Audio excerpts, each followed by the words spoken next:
En esta oportunidad vamos a hablar de los enfoques de la epidemiología y la historia natural de la enfermedad.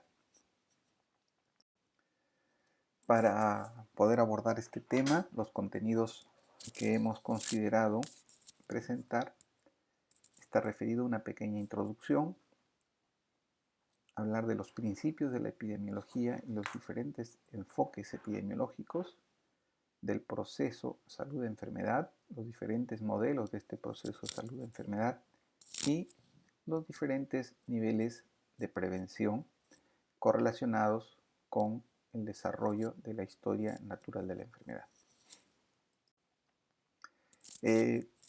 Debemos recordar y debemos saber de que la epidemiología es considerada una ciencia básica de la salud pública. O sea, la salud pública se sustenta para la toma de decisiones en la evidencia generada por la epidemiología. En ese contexto, la epidemiología se convierte en un elemento fundamental de la salud pública para la toma de decisiones. Consecuentemente, la epidemiología es una herramienta de acción que permite que la salud pública promueva y proteja la salud de las personas, sustentada en la ciencia y el razonamiento causal que le proporciona la epidemiología y consecuentemente también una dosis de sentido común práctico. ¿Cuáles son los principios de la epidemiología? Uno de los principios es que la epidemiología está vinculada a la toma de decisiones políticas y de planificación sanitaria. Miren lo trascendental que es la epidemiología. Esta está relacionada con la toma de decisiones políticas y de planificación sanitaria. ¿A través de qué? De permitir un amplio conocimiento integrador de los factores hereditarios, de los factores ambientales, de los factores socioeconómicos, culturales y biológicos. El otro principio es que la epidemiología genera evidencia científica. Esta generación de evidencia científica permite diseñar y ejecutar estrategias que sean eficientes y eficaces. ¿Para qué? Para la prevención y control de daños y para una óptima gestión sanitaria. Entonces, la epidemiología, como sustento para la toma de decisiones, lo que hace es generar evidencia científica. A través de la generación de esta evidencia científica, se va a lograr que se ejecuten acciones que logren ser eficientes y que logren ser eficaces.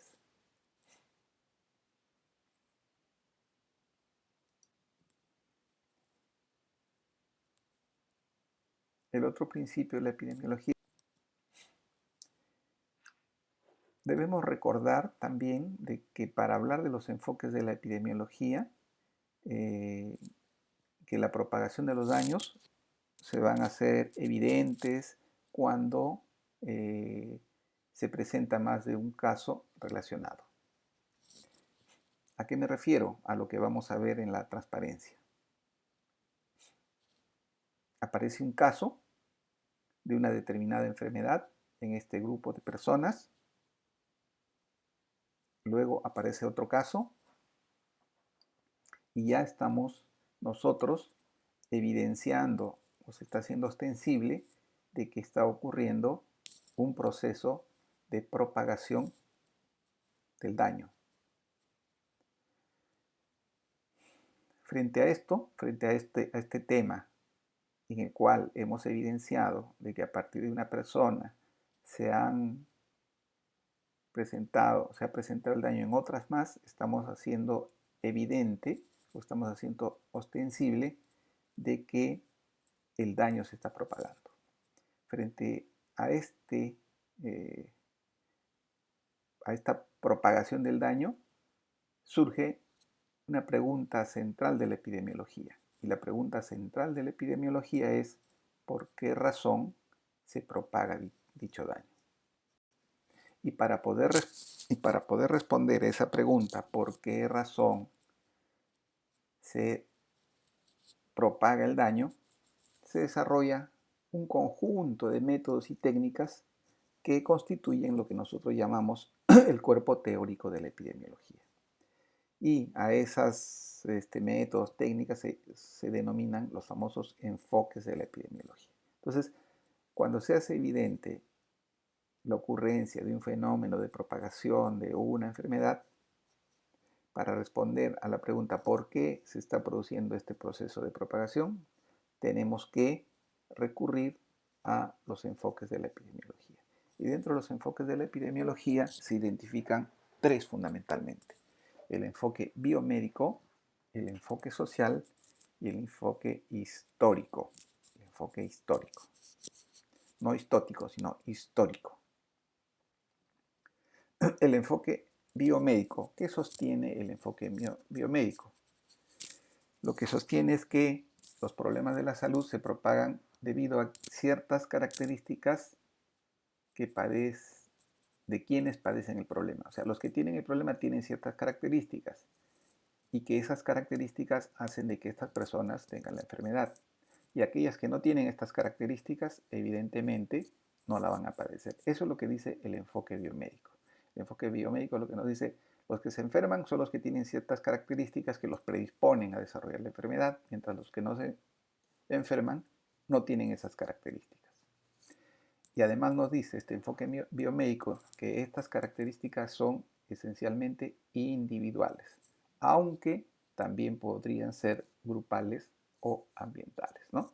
Entonces miren las características del enfoque biomédico. Nos dice de que los individuos se enferman, los que enferman tienen ciertas características que los diferencian de los que no se enferman, y que estas características pueden ser individuales o generalmente son individuales, y que también podrían ser grupales o también podrían ser ambientales, y que eso explicaría por qué se propagan las enfermedades.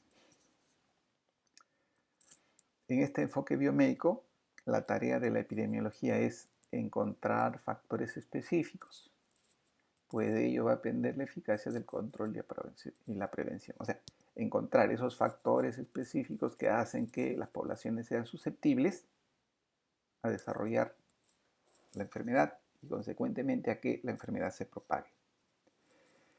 Este enfoque biomédico es el enfoque clásico de aproximación que ha empleado la epidemiología y la que más se ha usado. ¿Por qué? Por su concreción, objetividad y abundancia de procedimientos técnicos. Entonces, el enfoque biomédico lo que identifica son factores específicos, factores de riesgo, factores específicos, que explican por qué unos se enferman y otros no enferman. Acá les muestro un ejemplo del enfoque biomédico. El enfoque biomédico lo que identifica es cuáles son los factores de riesgo que tienen las personas que desarrollan determinado problema de salud. Acá estamos identificando factores de riesgo cardiovascular en adultos jóvenes de un centro penitenciario. Y ahí identificamos en relación al sexo cuáles son los factores de riesgo mayores, los factores de riesgo predisponentes u otros factores. Entonces, el enfoque biomédico está centrado en la identificación de los factores de riesgo a través de las diferentes medidas de la fuerza de asociación que vamos a revisar en su momento. Acá les mostramos esta tabla con la finalidad de que identifiquen de que cuando hablamos de los factores de riesgo como los que estamos mencionando acá, estamos hablando del enfoque biomédico para explicar por qué las enfermedades se propagan. Luego tenemos el enfoque social. Y el enfoque social tiene sus antecedentes en los primeros estudios epidemiológicos, cuando aún no se había desarrollado la teoría del germen. Y el enfoque social lo que nos dice es de que la salud es una consecuencia de los determinantes sociales. O sea, los determinantes sociales hacen que hayan unas poblaciones o unos individuos o un conjunto de individuos que tengan ciertas características que permiten que los daños se propaguen en esas comunidades. Entonces, el enfoque social señala que la salud es una consecuencia de los determinantes sociales. Revisen ustedes qué son los determinantes sociales. Esto ya lo han desarrollado cuando ustedes han hecho el curso de Salud Pública 1. Entonces, el enfoque social, nuevamente reitero, sostiene que la salud es una consecuencia de los determinantes sociales y no solo de características individuales que plantea el enfoque biomédico, y que la estructura social, por lo tanto, va a influir en la salud pública. Entonces, son los determinantes sociales, que no son características individuales, que van a explicar por qué los daños a la salud se propagan.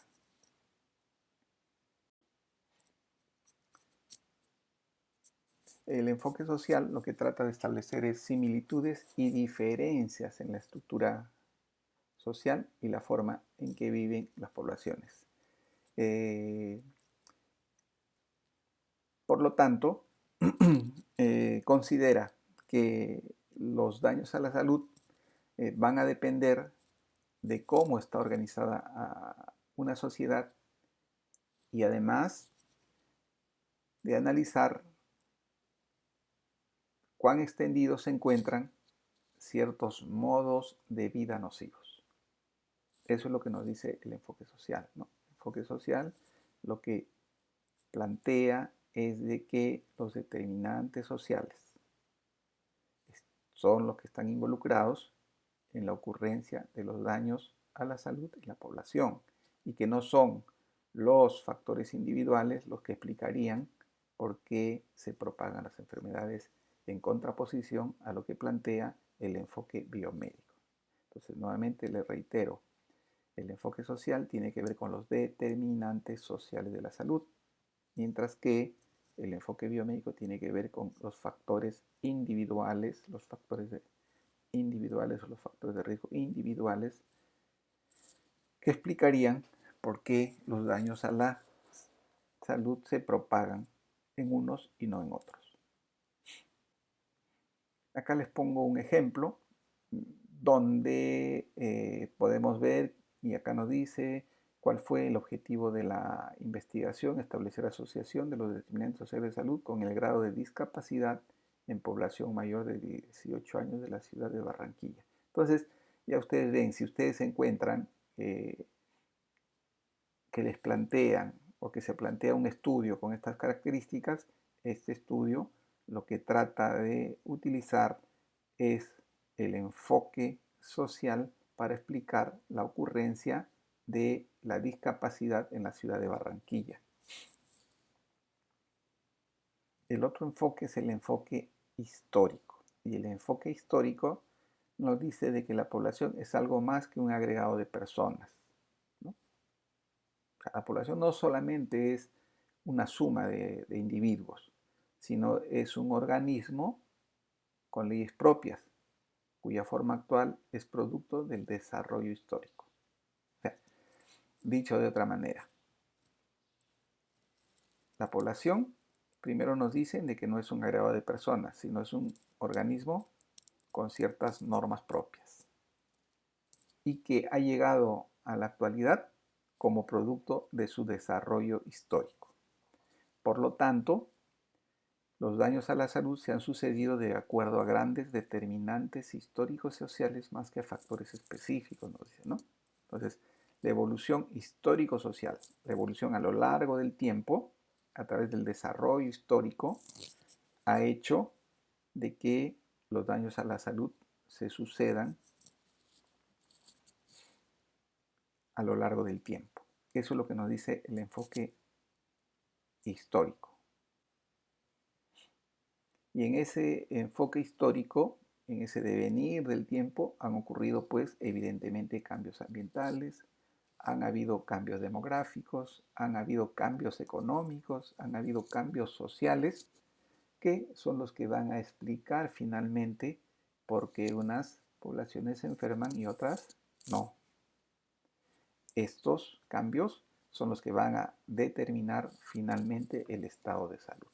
Entonces, el devenir histórico produce cambios ambientales. Ejemplo, aumento de contaminación ambiental. Seguramente, si nosotros analizamos cómo ha sido la prevalencia de asma en los últimos 30 años, vamos a ver que la prevalencia de asma ha ido incrementando y este incremento se ha asociado con los cambios ambientales, la contaminación ambiental, por ejemplo. Y eso explica el comportamiento en términos de la salud de las poblaciones o los cambios demográficos, ¿no? Como la estructura por edad a lo largo del tiempo ha hecho de que, por ejemplo, se produzca lo que llamamos ahora la famosa transición epidemiológica.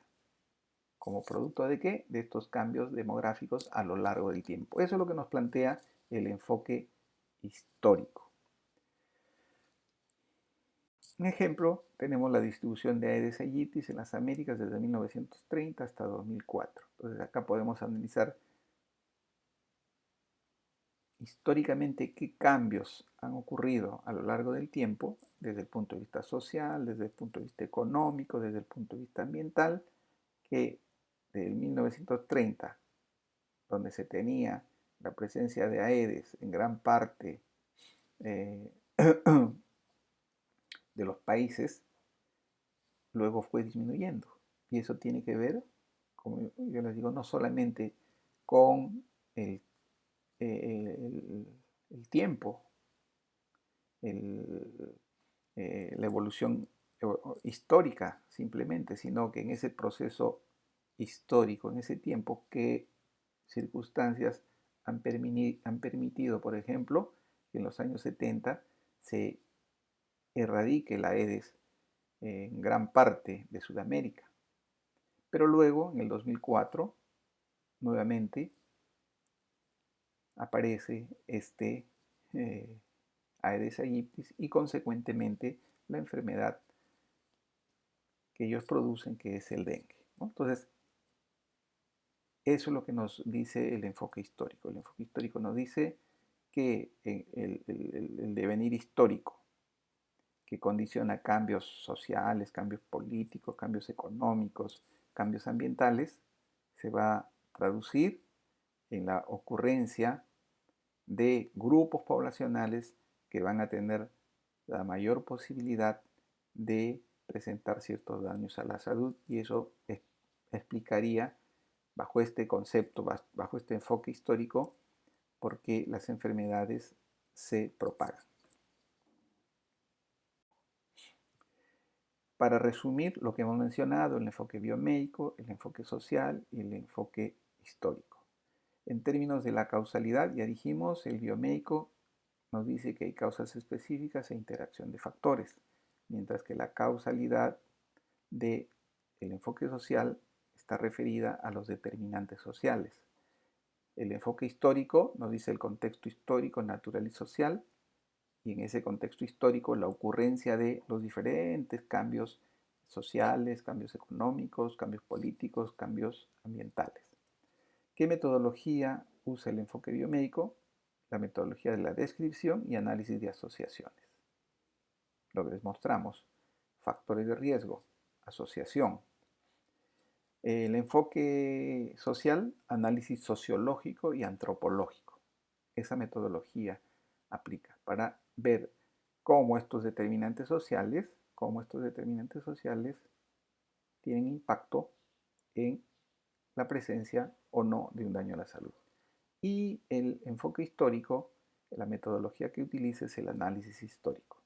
¿Cuáles son las aplicaciones? El enfoque biomédico, la aplicación está centrada en las intervenciones específicas, ¿no? Hay un factor de riesgo, el factor de riesgo es fumar, hay que intervenir sobre ese elemento específico. El enfoque social son intervenciones integrales. Entonces, cuando hablamos de intervenciones integrales, ya vamos viendo de que como están involucrados los determinantes sociales, no solamente es ver la parte referida al componente de la salud, sino tendremos también que ver la parte referida al componente social, al componente económico, al componente cultural, al componente ambiental. Por lo tanto, la aplicación serán intervenciones integrales donde participen diferentes actores para lograr los efectos deseados. Luego tenemos en el enfoque histórico, la aplicación está referida al desarrollo de acciones para la prevención a largo plazo. Entonces, esas son las características de los diferentes enfoques para explicar por qué un daño a la salud se propaga.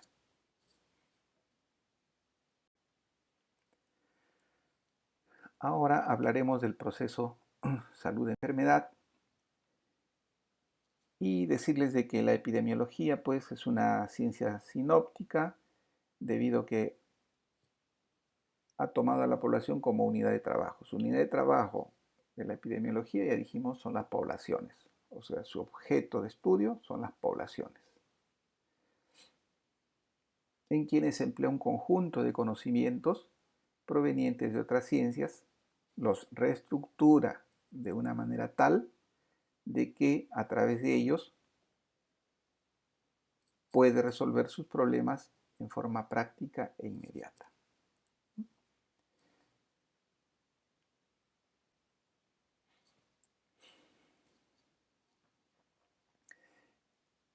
El proceso salud-enfermedad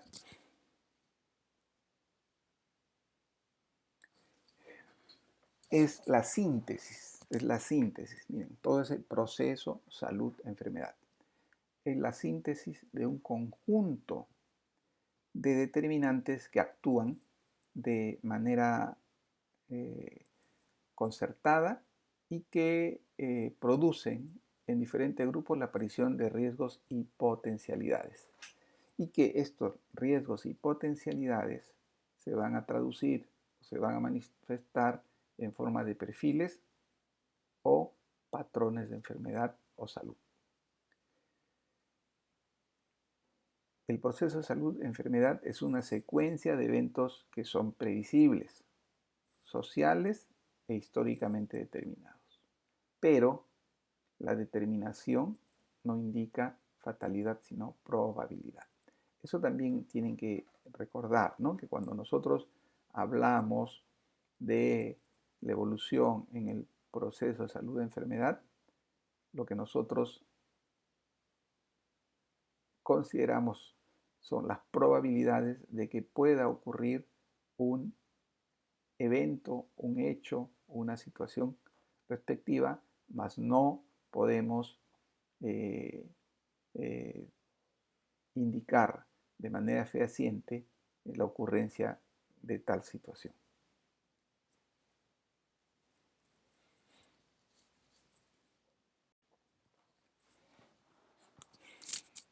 Decíamos anteriormente de que o hablábamos del proceso salud-enfermedad. Entonces, eso también es importante que recordemos de que la salud-enfermedad es un proceso, no es un instante, no es un momento, no es una foto, es un proceso continuo. Y acá les vamos a mostrar a qué nos referimos con esto de el continuo salud-enfermedad. En el continuo salud-enfermedad hay aspectos subjetivos y hay aspectos objetivos. Los aspectos subjetivos están referidos al bienestar, están referidos al malestar, mientras que los aspectos objetivos están referidos a la capacidad de funcionamiento. ¿Cómo se comportan los factores, los aspectos subjetivos con respecto a los aspectos objetivos? En términos del bienestar, este continuo salud-enfermedad, cuando estamos en salud, partimos de un bienestar máximo. Conforme se va deteriorando, nos vamos sintiendo o nuestro bienestar va variando, va disminuyendo nuestro estado de salud, hasta que llegamos a un momento en el cual el bienestar no es adecuado. y consecuentemente la percepción subjetiva del malestar se comienza a ser evidente. Evidente en un grado menor y luego va incrementándose hasta llegar a un estado de malestar máximo. Entonces, ese es el aspecto subjetivo de este continuo salud-enfermedad. Este continuo salud-enfermedad desde la perspectiva o desde el aspecto objetivo está referido a la capacidad del funcionamiento. Y vemos, si nuestro bienestar es máximo, nuestra capacidad de funcionamiento es máxima. Cuando nuestro malestar es máximo, nuestra capacidad de funcionamiento es mínimo. Y es así como funcionan los aspectos subjetivos y los aspectos objetivos de la enfermedad en un proceso continuo. No es que yo hoy día estoy, si hablo desde la perspectiva subjetiva, no es que hoy día yo estoy bien y mañana me encuentro mal. No, es un continuo que va desde el máximo bienestar, que va disminuyendo progresivamente, hasta el mínimo malestar, que va incrementando progresivamente hasta llegar al máximo malestar, como una manifestación subjetiva de este continuo proceso salud-enfermedad. Y la capacidad de funcionamiento, que es el aspecto objetivo, como ustedes podrán ver, va disminuyendo conforme disminuye el componente del bienestar hasta hacerse esta capacidad de funcionamiento mínimo cuando el componente subjetivo, malestar o sentirse enfermo, se hace máximo.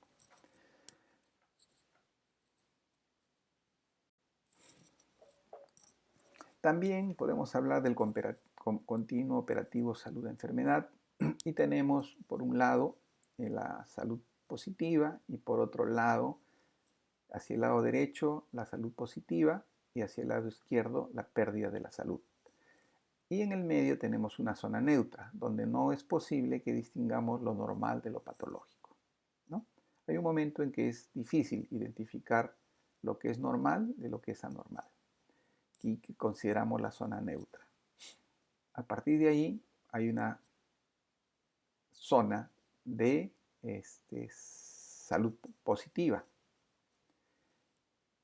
y que está referida a un elevado nivel de bienestar, también un componente de bienestar físico, mental y social y de capacidad de funcionamiento. Lo que vimos, el componente subjetivo y el componente objetivo del continuo salud-enfermedad, ¿no? Entonces la salud positiva está referida a un elevado nivel de bienestar subjetivo y de bienestar objetivo. Mientras que hacia el lado izquierdo tenemos la pérdida de la salud, que empieza con signos, con síntomas, incapacidad y en ocasiones la muerte prematura. Todo eso dentro de un contexto de factores sociales, como la educación, como la ocupación, como el nivel de ingreso, como la vivienda y otros factores más.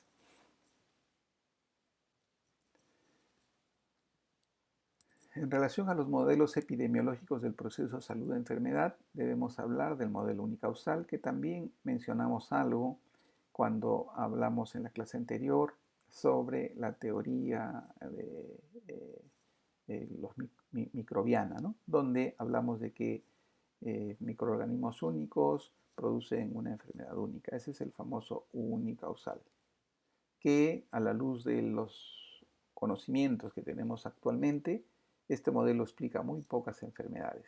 Por lo tanto, su utilidad es limitada para explicar la ocurrencia de este proceso salud-enfermedad. Luego tenemos el modelo ecológico. Y aquí les hago énfasis, no confundan lo que ya hemos mencionado en la tríada ecológica con los tres elementos: si se altera el ambiente, si se altera el agente, si se altera el hospedero, se va a producir un desequilibrio en estos tres elementos y consecuentemente se va a producir la enfermedad. Otra forma de explicar el proceso salud-enfermedad en la población está referida a lo planteado por Lalonde, que nos habla de los famosos campos de la salud. Lalonde nos dice de que la salud en la población tiene que ver con el ambiente, tiene que ver con la biología humana, tiene que ver con la organización de los servicios de salud y tiene que ver con los estilos de vida o riesgos autoformados. El gran aporte de Lalonde es que además de identificar estos elementos relacionados con el proceso de salud y enfermedad, es que determinó que unos son más importantes que otros. Y dentro de ellos nos dijo de que los estilos de vida y los riesgos autoformados son aquellos que tienen mayor importancia en este proceso salud-enfermedad en la población. Ese fue el gran aporte de Lalonde cuando hizo el análisis de la salud en Canadá. El otro aporte que planteó Lalonde en su estudio y en este análisis fue que cuando correlacionó estos elementos que están involucrados con el proceso de salud y enfermedad en la población, identificó la asignación de recursos y evidenció de que la mayor cantidad de recursos se asignaban a la organización de los servicios de salud, cuyo peso para explicar el proceso de salud y enfermedad era mínimo. Entonces, ese es el otro valor que tiene Lalonde, el análisis de la salud en Canadá. Y en razón a ello es que planteó la reforma, ya que dijo que si bien los estilos de vida o riesgos autoformados es lo más importante, es lo que hacia ellos se debería orientar los recursos, porque es el que va a impactar de manera más importante sobre este proceso de la salud de enfermedad en la población.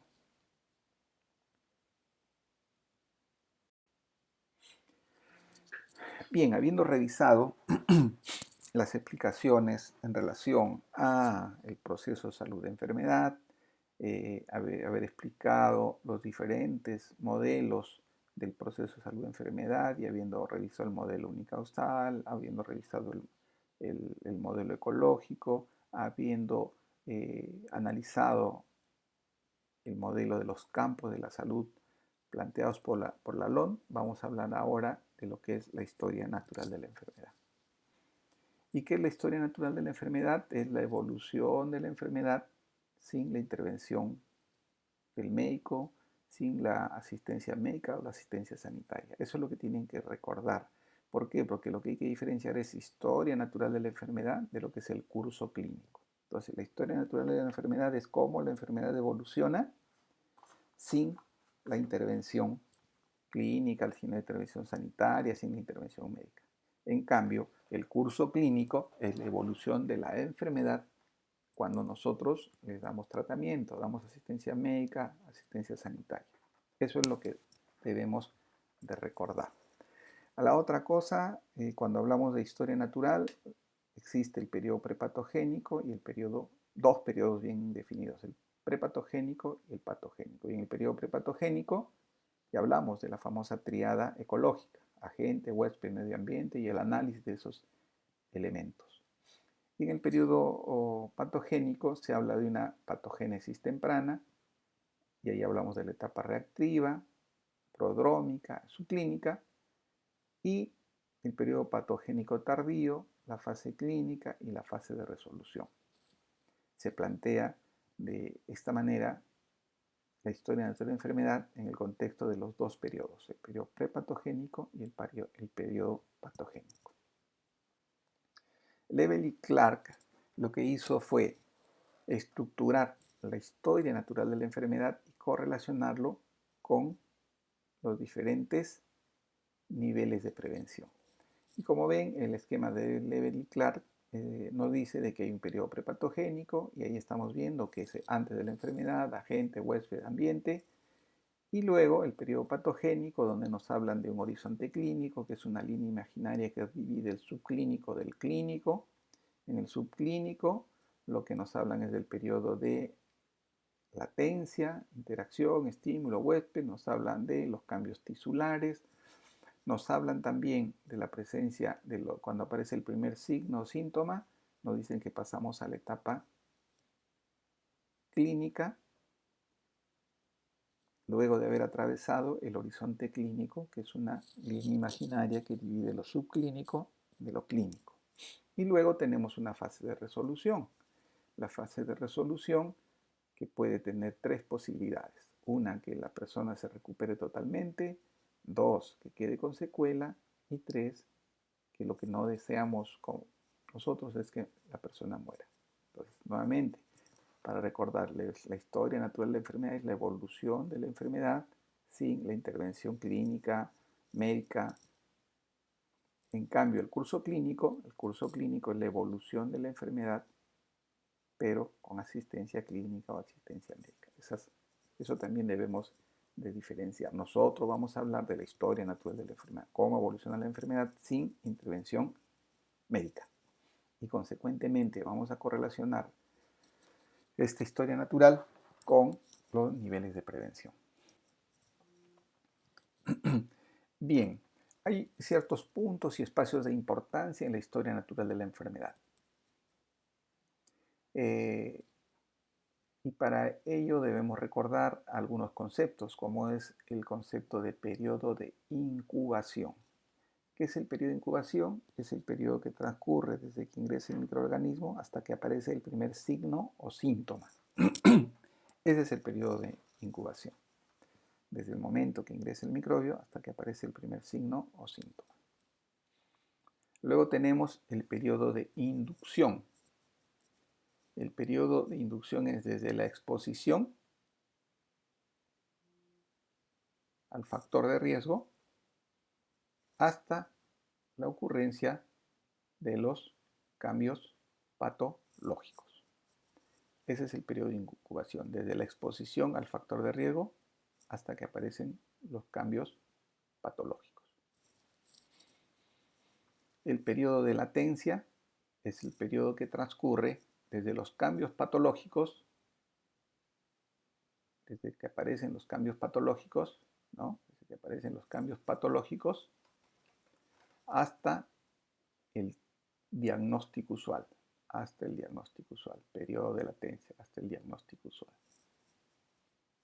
Y el periodo de ventaja está referido al periodo que transcurre desde el diagnóstico precoz, hasta el diagnóstico usual. Entonces el periodo de ventaja va desde el diagnóstico precoz hasta el diagnóstico usual. Y el otro elemento es el punto crítico. Es aquel punto antes del cual el tratamiento va a ser más efectivo o va a ser más fácil de aplicar. Y está ubicado, este punto crítico, está ubicado entre el diagnóstico precoz posible y el diagnóstico usual. Entonces, si nosotros aplicamos el tratamiento entre el diagnóstico precoz, más cercano al diagnóstico precoz, y el diagnóstico usual, ese es el punto crítico. Y el punto crítico está referido al momento más oportuno de aplicación del tratamiento para tener los mejores resultados. ¿Qué debemos de precisar en esta transparencia? Lo que debemos de precisar en esta transparencia son los conceptos de periodo de incubación, que es el tiempo que transcurre desde que el microbio ingresa hasta que se produce el primer signo o síntoma. El periodo de ventaja, que ya dijimos es el periodo que transcurre desde el diagnóstico precoz hasta el diagnóstico usual. Es importante este periodo de ventaja. ¿Por qué? Porque las enfermedades que tienen un periodo de ventaja más largo, tienen mejor pronóstico que aquellas enfermedades que tienen un periodo de ventaja corto.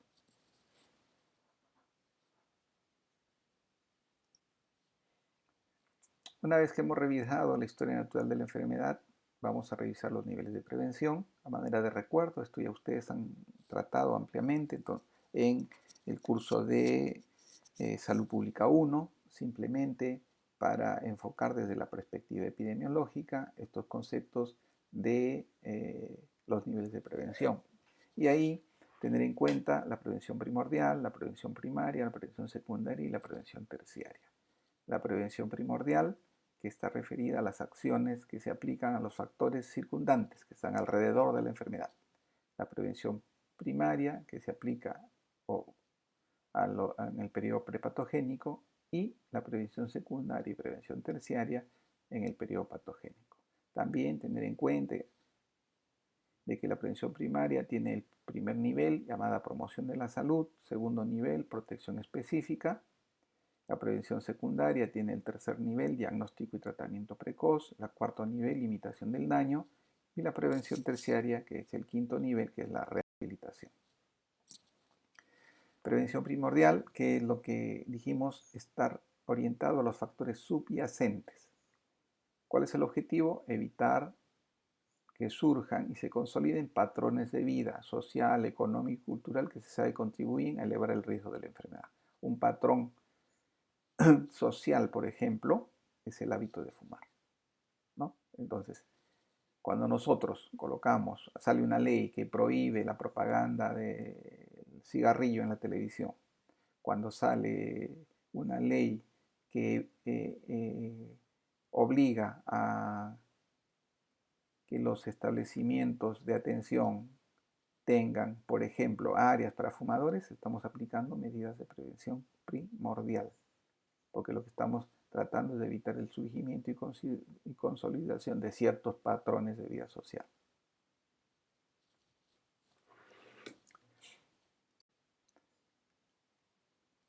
Tenemos algunas condiciones en las cuales ya hemos mencionado uno de ellos como ejemplo. Tenemos contaminación atmosférica, contaminación urbana, tabaquismo, sedentarismo, que son condiciones subyacentes sobre las cuales se puede aplicar la prevención primordial. ¿Y qué medidas adoptamos? Por ejemplo, elaboración de leyes y reglamentos que limiten la contaminación. Y hablamos del control del consumo de tabaco en lugares públicos, ¿no? Un ejemplo que vemos cuando estábamos en la parte presencial son esos avisos que dicen prohibido fumar en lugares públicos, es una medida de prevención primordial. Mencionamos también del control de la publicidad del tabaco, establecer centros de recreación para promover el ejercicio físico, para mejorar este factor subyacente. Entonces, todas estas medidas, no confundan, son medidas de prevención primordial, no son medidas de prevención primaria. La prevención primaria lo que hace es limitar la presencia de enfermedad, o sea, limita la presencia de la enfermedad, controlando las causas y los factores de riesgo. Entonces, ya decíamos, la prevención primaria, periodo prepatogénico. Entonces, lo que se trata con la prevención primaria es de evitar la ocurrencia de la enfermedad. Interviniendo sobre qué? Sobre los factores que puedan condicionar la ocurrencia del daño o los factores que condicionan que pasemos del periodo prepatogénico al periodo patogénico. En ese contexto de ideas, desde la perspectiva epidemiológica, la prevención primaria lo que fundamentalmente reduce es la tasa de incidencia. Recuerden estos conceptos que les estoy diciendo, anótenlo y tengan presente, porque ya luego vamos a hablar a qué nos referimos con tasa de incidencia y le van a ver ustedes la relación que existe entre actuar a través de medidas de prevención primaria y la reducción de la tasa de incidencia en la población. Acá tenemos los ejemplos a propósito del coronavirus. Todas estas mensajes son medidas de prevención primaria primer nivel, ¿no? Dice, sigue estas recomendaciones, lávate las manos, evita el contacto, cúbrete la boca, evita toser. Son medidas de prevención primaria primer nivel. Cuando nosotros nos lavamos las manos, cuando nosotros nos cubrimos la nariz, cuando nosotros evitamos el contacto, cuando nosotros el contacto directo con personas con problemas respiratorios, nosotros evitamos tocarnos los ojos, la nariz, cuando nosotros utilizamos la mascarilla para protegernos, estamos haciendo prevención secundaria, perdón, es prevención primaria, estamos haciendo prevención primaria, segundo nivel, protección específica. Ahora que ya tenemos la vacuna es un elemento adicional de prevención primaria, segundo nivel, protección específica. Entonces no confundan prevención primaria, promoción, que sería todos los mensajes que nos dan, protección específica, cuando nosotros estos mensajes los llevamos a la acción, y la vacuna, al aplicarnos, se convierte en una medida de prevención primaria, segundo nivel, protección específica.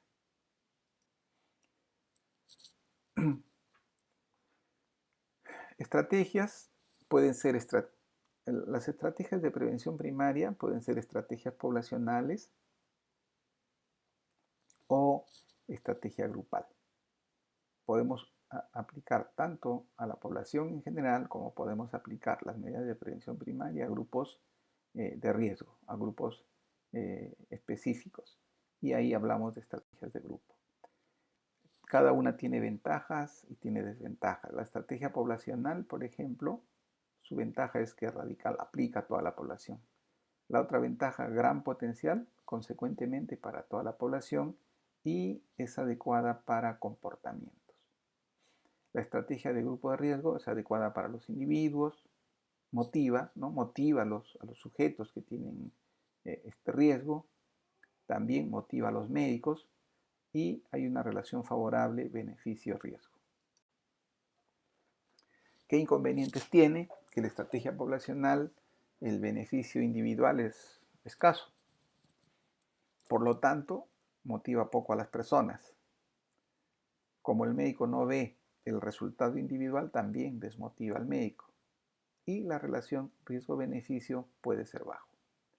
El inconveniente de la estrategia de grupo de riesgo es que dificulta la identificación, es difícil identificar aquellos grupos de riesgo, el efecto es temporal mientras se interviene sobre ellos y es limitado porque solo involucra a un grupo seleccionado y no es adecuado para comportamientos.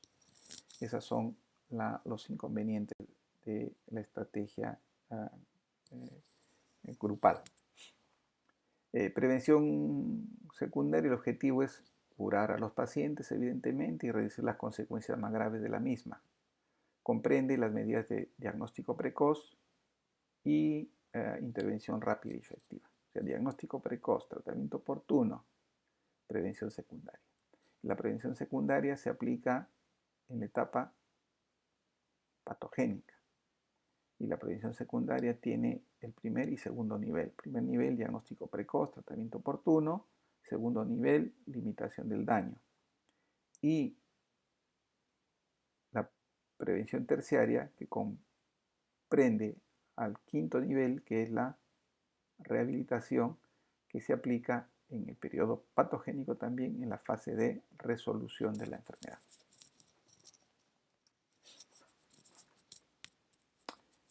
¿Cuáles son los requisitos que debe tener un programa de prevención secundaria? Primero que debemos de tener de un diagnóstico, de un método seguro y exacto para el diagnóstico, para detectar a la enfermedad. Preferible si lo hacemos en un estadio preclínico, porque cuanto más precozmente diagnostiquemos, mejor pronóstico se va a tener. Y la otra condición es que se debe disponer de terapias eficaces. O sea, los dos requerimientos es de que el programa pueda diagnosticar adecuadamente y una vez diagnosticada pueda tratar también de manera adecuada con terapias eficaces. Esos son los dos requerimientos de un programa de prevención secundaria. Entonces ya vamos viendo que la prevención secundaria, como lo hemos dicho, tiene que ser con el diagnóstico y el tratamiento. Y cuanto más precoz es el diagnóstico, mejor será el pronóstico. Acá también recuerden que cuando nosotros desarrollamos acciones de prevención secundaria, lo que vamos a hacer es que disminuyan los enfermos. Al disminuir los enfermos, lo que se va a disminuir es la prevalencia. Otro concepto que deben de recordar para que cuando hablemos de prevalencia ya veamos a qué nos referíamos en este contexto de la historia natural de la enfermedad. Ejemplos de prevención secundaria, tenemos la detección sistemática del cáncer de cuello uterino, el tamizaje en los recién nacidos, detección de hipertensión arterial y tratamiento de personas de mediana edad y edad avanzada, pruebas de detección de sordera en trabajadores, son medidas de prevención secundaria, diagnóstico precoz. Prevención terciaria, el objetivo, quinto nivel, rehabilitación. El objetivo es reducir el progreso o las complicaciones de una enfermedad establecida. Entonces, en la prevención terciaria lo que hacemos es reducir el progreso o las complicaciones de una enfermedad ya establecida. Eso es lo que pretendemos en la prevención terciaria y lo hacemos fundamentalmente a través de la rehabilitación. ¿A qué está encaminada? A que se reduzcan las secuelas y discapacidades. Eso es lo que tenemos que evitar en la prevención terciaria, reducir las secuelas y las discapacidades, minimizar el sufrimiento que pueda causar la pérdida de la salud y facilitar la adaptación de los pacientes a cuadros incurables. El fin último de la prevención terciaria, quinto nivel, rehabilitación, es que el individuo se reincorpore a las actividades usuales que desarrollaba antes de estar enfermo, antes de tener la enfermedad. Ese es el objetivo último de la rehabilitación. Para resumir, los niveles de prevención primordial, ya dijimos en qué momento aplicamos en las condiciones o factores subyacentes que llevan a la causación, población destinataria, población total, grupos seleccionados. Prevención primaria, factores causales específicos, o los factores causales específicos. Población total, puede ser a grupos seleccionados y personas sanas. A ellos está dirigida la prevención primaria. Personas sanas, no tienen la enfermedad, prevención primaria. Prevención secundaria, pacientes. Prevención terciaria, pacientes. Nuevamente, para reiterarles, la prevención primaria, efecto fundamental, permite reducir la incidencia, y la prevención secundaria lo que nos va a permitir es la prevención primaria lo que nos va a permitir es reducir la incidencia, y la prevención secundaria lo que nos va a permitir reducir es la prevalencia. Muy bien.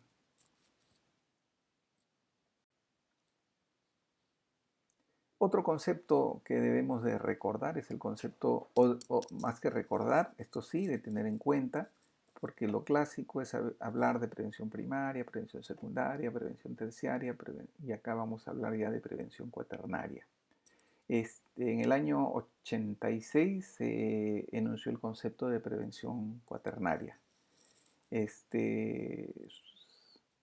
Su propuesta fue realizada en el año 95 y fue aceptado recién en el año de 1999.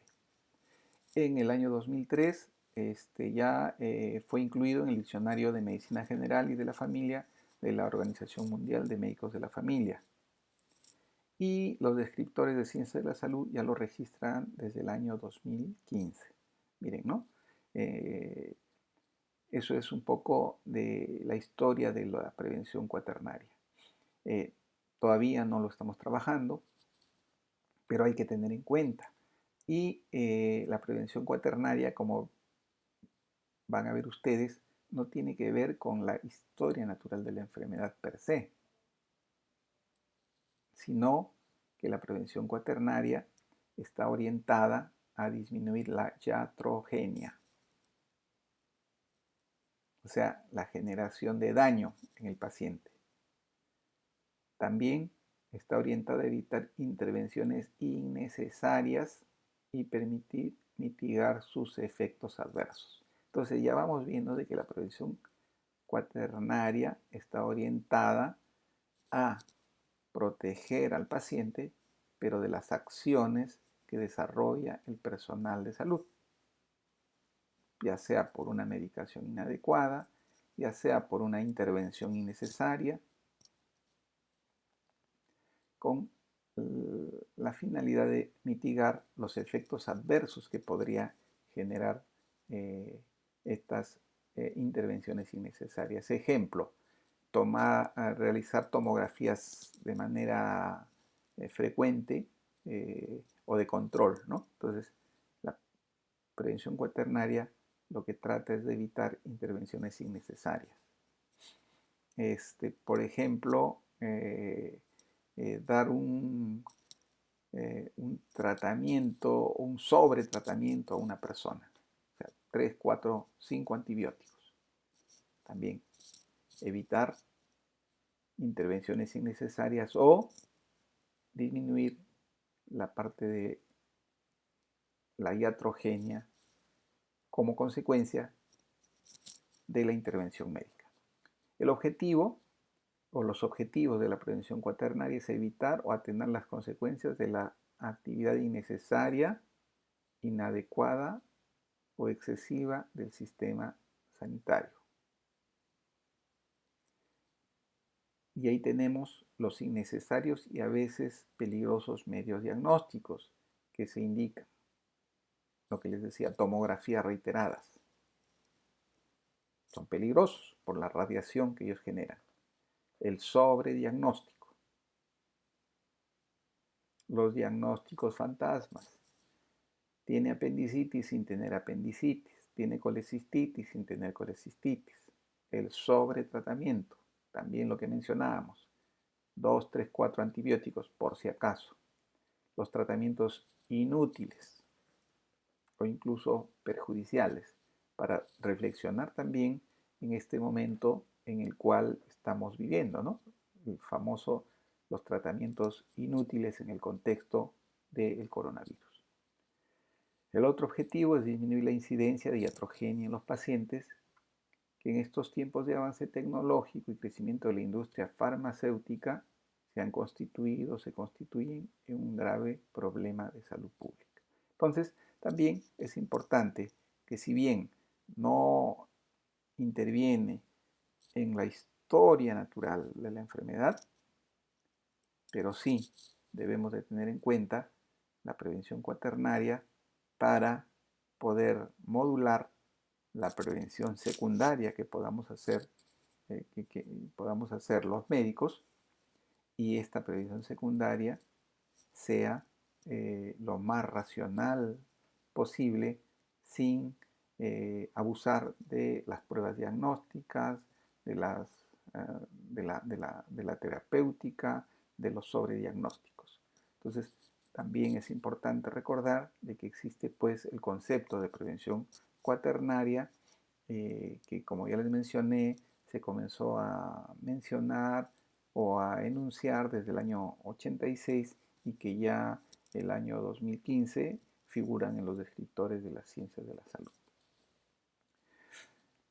Muy bien, muy bien. Entonces hasta ahí llegamos en esta segunda clase del curso de epidemiología. Si tienen alguna consulta, la pueden hacer el día que tengamos la reunión sincrónica. Yo les pido por favor que revisen con detenimiento cualquier duda que puedan presentar. Estamos en la disposición de poder absolverla en las reuniones sincrónicas, cuya finalidad es fundamentalmente que haya una interacción entre el docente y ustedes los alumnos. Y a eso deben estar predispuestos el momento que tengamos la reunión sincrónica. Muchas gracias y nos estamos viendo en la próxima oportunidad.